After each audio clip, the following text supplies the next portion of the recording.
The Crowded Room has just been released, and prior to its release it was announced that this was a show that had caused Tom Holland to take a break from acting for a year, so it immediately piqued my interest. At first I was confused as to why we had 3 episodes on its premiere, as I thought that it would be too much, but by the end of the third it definitely made sense as to why the decision was made. Following Danny being arrested and him being questioned around an incident that occurred at the Rockefeller Center, a dark past, a traumatic present, and confusing blackouts meant that we were led to question what was real, if the characters were, and if things were all just inside of his head. So with that, I thought I'd recap, break down, and explain all that there was to take away from those first 3 episodes. So let's get into it. Here is the Crowded Room episode 1 to 3, ending explained. Just to let you know, this video will contain spoilers. The ending. The third episode finished off exactly where the first episode started, with us seeing what happened at the incident at the Rockefeller Center. The entirety of the 3 episodes showed us most things that came before that, and how Danny ended up in the situation that he was in, where he was accused of the attempted murder of somebody. We didn't find out who the person was to start with, but it was revealed to be Danny's stepfather right at the end. A person who we saw that Danny had an extremely troubled relationship with, so much so that he was quite fearful of him when he was around him. Plus, he was a main contributing factor as to why Danny moved out and into the ghost house with Yitzhak and Ariana. Danny acquired the weapon after finding out what happened to Ariana when she was younger, how she suffered abuse at the hands of her father's friend, and that if she had it, she'd be able to protect herself. Her father's friend that was in question and who they wanted to scare was Danny's stepfather. Something which is what caused him to pause in the moment and to not fire the weapon due to the shock that he was in. The show was very ominous and didn't give much away at all. Following the incident, Yitzhak and Ariana were both missing and they were nowhere to be seen, which meant that we were left with the question of, are they still alive? Why did they run off? And did Danny kill them? There were so many moments where we saw inside of Danny's head, and it certainly showed that he was a troubled individual and that he had done a lot of bad things. Maybe even killed some people. Plus there was a lot of focus on his brother Adam, his twin who was no longer around. We saw that Danny had moments where we found out that he would black out and he wouldn't be able to remember certain things. So this could be what allows him to have that front of confusion when he's questioned around if he carried out any other killings or done anything bad in the past, because he simply can't remember.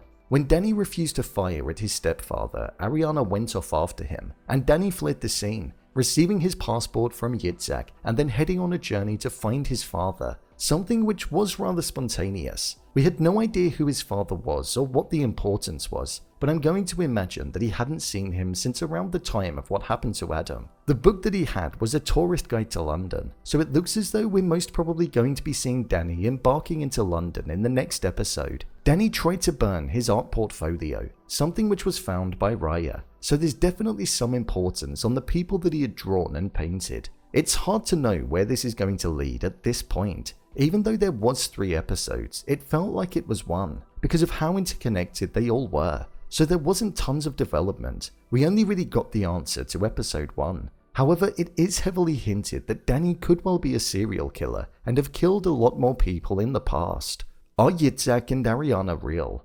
One main narrative that was being pushed our way and something that the creators wanted us to question was if Yitzhak and Ariana were real. It's a difficult one, but I either think that they're both real or Ariana could be a fragment of Danny's imagination. Even though both Yitzhak and Ariana were untraceable and the authorities had no evidence of them even really existing, it would just feel too coincidental for them to both not exist. Both Johnny and Mike saw Yitzhak, Danny's stepfather did, Annabelle was intimate with Ariana, plus we saw Ariana out at a bar meeting with lots of other people. Plus there was also that scene where she was walking through the abandoned building where it looked as though there were people that were left there. Yitzhak also dealt with Angelo when he came round and the bullies when Danny was being chased outside of the ghost house, so I can't see a place or a time where these individuals wouldn't be real. There's definitely an ominous nature about them, but I feel if they were both going to be non-existent, then that would mean that a lot of the other characters in the show would not be real either, so it's going to be a difficult one to prove when it does come around. A way in which it could potentially be true would be if Ariana wasn't real, and it was almost like a person that Danny had created to provide comfort around the loss of his brother whilst being in that situation. Hence why the stepfather turned out to be the person that he ended up holding the weapon to. because deep down within him, he wanted to carry out that act upon him. For all of the pain and suffering that he had put him through over the years that he had been with his mother, we saw how fearful Danny was of him, so that could make sense. Ariana could also be what Danny sees when he's in his blacked out state. So for example, when she was off in the club and also when she was being intimate with Annabelle, Annabelle didn't actually properly speak to Ariana, nor did she say goodbye to her, but we saw that Ariana was on the stairs in the background, so there's definitely some kind of mysterious nature about the character. It's also weird how they're positioning Yitzhak in the show. He's only really been present on screen when he's had to save Danny from some kind of trouble. For example, the bullies, and also when Angelo broke into the property, plus when he gave Danny his passport. So could that mean that he's not 100% real? We must remember as well that the ghost house was abandoned before, so who knows? It would be very dark if it was just inside of Danny's head, and the reality of it all is the fact that it's just him that's there and none of them are real. I don't know how they'd pull it off, but it would be pretty cool. For now though, I've got an open mind. However, I'm going to believe that they are real until some more concrete evidence comes to light in the show. But I do definitely think that Danny is a deeply troubled individual that has killed in the past before. Overall review.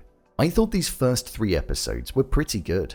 I would say that it probably could have been condensed into 2, but the reveal of the stepfather being the person at the start was a good twist. I think now that the 3-episode opener has finished, we'll start to delve a little deeper into the plot, as it felt like these first 3 episodes were made with the sole intention of having the reveal, which was good, but it just felt quite long. I thought Tom Holland as Danny was a great performance and one that I'm extremely intrigued by, along with the character of Ariana. The environment that has been created to transport us back to the late 70s was really convincing, and the world felt so real. I love it when shows do this, as it adds an extra layer to it, and it means that we can really transport ourselves back to that time. I'm looking forward to seeing where the show is going to go, as I feel it does definitely have potential. I just hope that the pacing of it picks up and we start to dig deeper into Danny's mind, and see just how much of a troubled individual that he truly is. And who knows, maybe the serial killer that the detective thinks that he is. The balance of the interrogation and seeing what he's speaking about being relayed to us felt like a good way for this show to be structured, so creatively it definitely works.